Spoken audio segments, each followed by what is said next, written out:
तीर से दो निशाना करने की भी कोशिश है इस चयन के साथ चित्रा?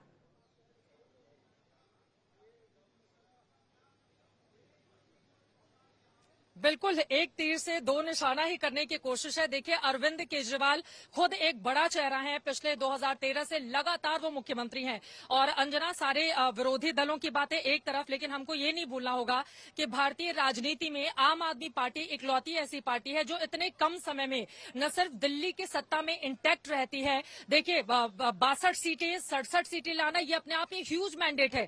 ये ना ही कभी भारतीय जनता पार्टी को नसीब हुआ है, ना ही कभी कांग्रेस पार्टी को नसीब हुआ है। ये अरविंद केजरीवाल के लिए बहुत बड़ी उपलब्धि रही। वहीं दूसरी तरफ अगर हम देखें, पंजाब में कांग्रेस पार्टी जो इतनी मजबूत थी, शिरोमणि अकाली दल जो इतना मजबूत था, वहां की पार्टियों को धराशायी करके और 92 सीटें 117 में से आम आदमी पार्टी अगर पंजाब में से जीत लेती है, तो आप सोचिए इतनी कम उम्र की पार्टी का कितना बड़ा ग्राफ रहा है। लेकिन हम ये सब भी जानते हैं कि राजनीतिक महत्वाकांक्षाएं लोकसभा में किस तरह से उफान मारती रही हैं और कई सीटों पर आम आदमी पार्टी की जमानत भी बुरी तरह से जब्त होती रही है। लेकिन ये बात भी सच है कि कम से कम दिल्ली में कांग्रेस पार्टी और भारतीय जनता पार्टी के लिए आम आदमी पार्टी ने मुश्किलें पैदा की थी। लेकिन 10 सालों की एंटी इनकम्बेंसी भी है, शराब कथित घोटाले के आरोप भी हैं, मुख्यमंत्री जेल जाके आ चुके हैं, उसमें उनको क्लीन चिट नहीं मिली है, वो बेल पे इस वक्त रिहा हुए हैं। बेल पर रिहाई के समय सुप्रीम कोर्ट ने कई शर्तें उनके ऊपर डाली थी। वो मुख्यमंत्री दफ्तर नहीं जाएंगे, वो किसी फाइल पे बिना एलजी की परमिशन के दस्तखत नहीं करेंगे, वो अपने केस के बारे में किसी से भी कोई भी बातचीत नहीं करेंगे। तो ये जो तमाम बातें हैं, उससे ये बात बिल्कुल सच थी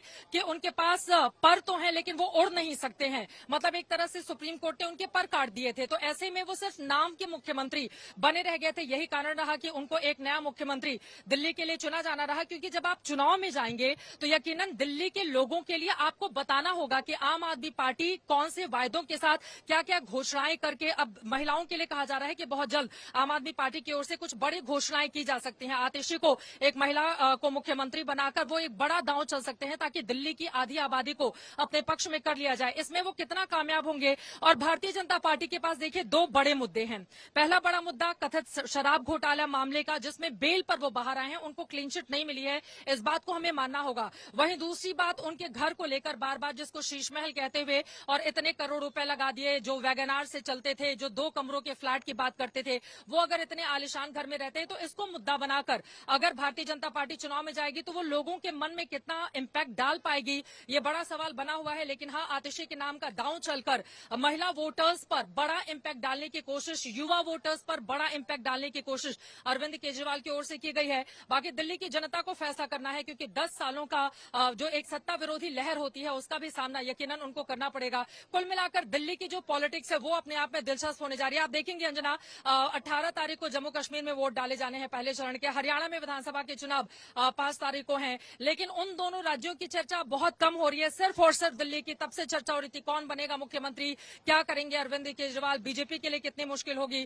कांग्रेस पार्टी की ओर से एक बड़ी सधी हुई रणनीति अपनाई गई है, संदीप दीक्षित को आगे कर दिया गया है। संदीप दीक्षित शुरू से अरविंद केजरीवाल पर हमलावर रहे हैं, क्योंकि शीला दीक्षित को लेकर आम आदमी पार्टी ने जिस तरह का कैंपेन किया, भ्रष्टाचार के आरोप लगाए, उनके खिलाफ जिस तरह का माहौल बनाया, तो 2012 से लेकर आज तक संदीप दीक्षित हमेशा आम आदमी पार्टी के खिलाफ रहे। लेकिन कांग्रेस पार्टी के अगर दूसरे नेताओं को आप टटोल कर देखने जाएंगे तो कोई भी इस बारे में ज्यादा खुलकर बोलने को तैयार नहीं दिखता है। और अभी हाल ही में लोकसभा के चुनाव दोनों पार्टियों ने दिल्ली में एक साथ लड़ा भी था।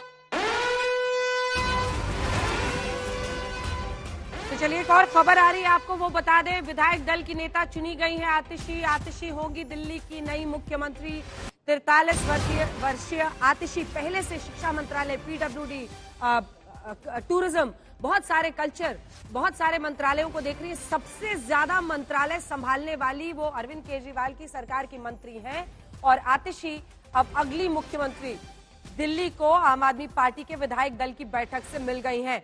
चुनाव होने हैं 23 फरवरी तक, दिल्ली की सरकार का डेडलाइन है। ऐसे में उससे पहले चुनाव होना है, कुछ महीने उनके हाथ में है। लेकिन ये कार्ड, क्योंकि जाहिर तौर पर पंकज एक इमोशनल कार्ड था, अगर जेल में रहते हुए इस्तीफा नहीं दिया तो इस्तीफा एक इमोशनल कार्ड था, ताकि जनता उनके साथ खड़ी रहे चुनावों में। ऐसे में जब आतिशी को मुख्यमंत्री बना रही है आम आदमी पार्टी, क्या स्ट्रैटेजी दिखाई देती है पंकज?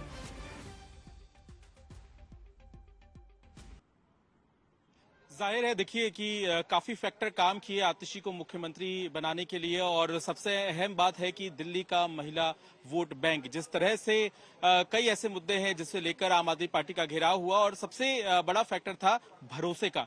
भरोसा इसलिए भी क्योंकि यहाँ पर दो अलग अलग एंगल काम किए, एक मनीष सिसोदिया का और एक अरविंद केजरीवाल का, क्योंकि जब अरविंद केजरीवाल तिहाड़ जेल के भीतर थे तो फिर आतिशी ने कमान संभाली थी। हमने ये भी नोटिस किया क्योंकि हम लगातार प्रेस कॉन्फ्रेंस और आम आदमी पार्टी की जो कॉन्फ्रेंस होते हैं उसको भी कवर करते हैं। पिछले एक हफ्ते 15 दिनों में जो आतिशी ने प्रेस कॉन्फ्रेंस का सिलसिला था उसको भी कम कर दिया, यानी कि पार्टी की प्रेस कॉन्फ्रेंस वो कम से कम नहीं कर रही थी। तो कहीं ना कहीं एक तरह की भूमिका बननी शुरू हो गई थी। जहां इस वक्त हम मौजूद हैं यहां से ही विधायक आम आदमी पार्टी के बाहर निकलेंगे तो उनसे दो तरह की प्रतिक्रिया सबसे पहले हम लेंगे। एक, अरविंद केजरीवाल ने उन्हें क्या कहा, और दूसरा, नई मुख्यमंत्री के लिए उनका क्या कहना है। ये तमाम सवाल हम उनसे पूछेंगे, लेकिन सीधे तौर पर अब आतिशी जो कि महिला मुख्यमंत्री है, आगे आने वाले दिनों में आम आदमी पार्टी के लिए तमाम उन योजनाओं को लागू करने की चुनौती रखेंगी, क्योंकि सबसे अहम योजना जो कि पिछले बजट में लागू की गई थी अरविंद केजरीवाल सरकार की तरफ से, वो है लोगों को 1000 रुपए की सम्मान निधि देना। तो अब सबसे बड़ी चुनौती यही रहेगी आतिशी के सामने, और जैसा कि मैंने आपको पहले भी बताया था कि सत्र बुला लिया गया है और सत्र को आतिशी संबोधित करेंगे। और दिलचस्प ये भी है कि आप कह रहे हैं कि प्रेस कॉन्फ्रेंस नहीं कर रही थी, लेकिन जिस दिन हुआ कि इस्तीफा देंगे उस दिन उन्होंने पहले इंटरव्यू भी दिया मुझे, फिर वो डिबेट में भी बैठी। तो कई लोगों का ये मानना था कि आजकल नेता अपना कद बढ़ाने के लिए सबसे पहले डिबेट से बाहर होते हैं, फिर वो कहते हैं हमारा इंटरव्यू ही कीजिए तभी हम आपको आपके चैनल पर बैठेंगे।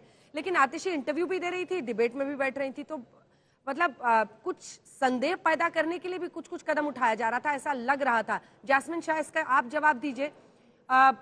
आतिशी जो कि अब अगली मुख्यमंत्री बन रही है दिल्ली की विधायक दल की नेता, ये अरविंद केजरीवाल जी का चयन है या वाकई विधायकों का है?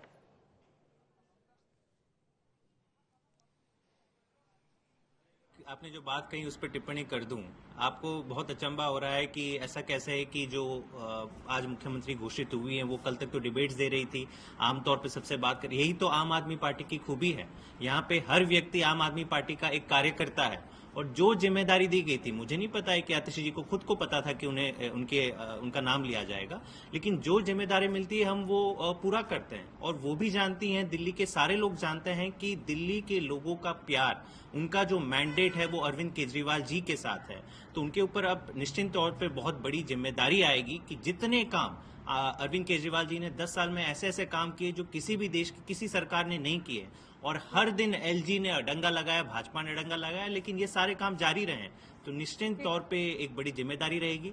लेकिन हम सब की ओर से बस यही कामना रहेगी दिल्ली के लोगों की, जल्द से जल्द अब केजरीवाल जी को कैसे हम जीत कर वापस मुख्यमंत्री बनाएं। ठीक है।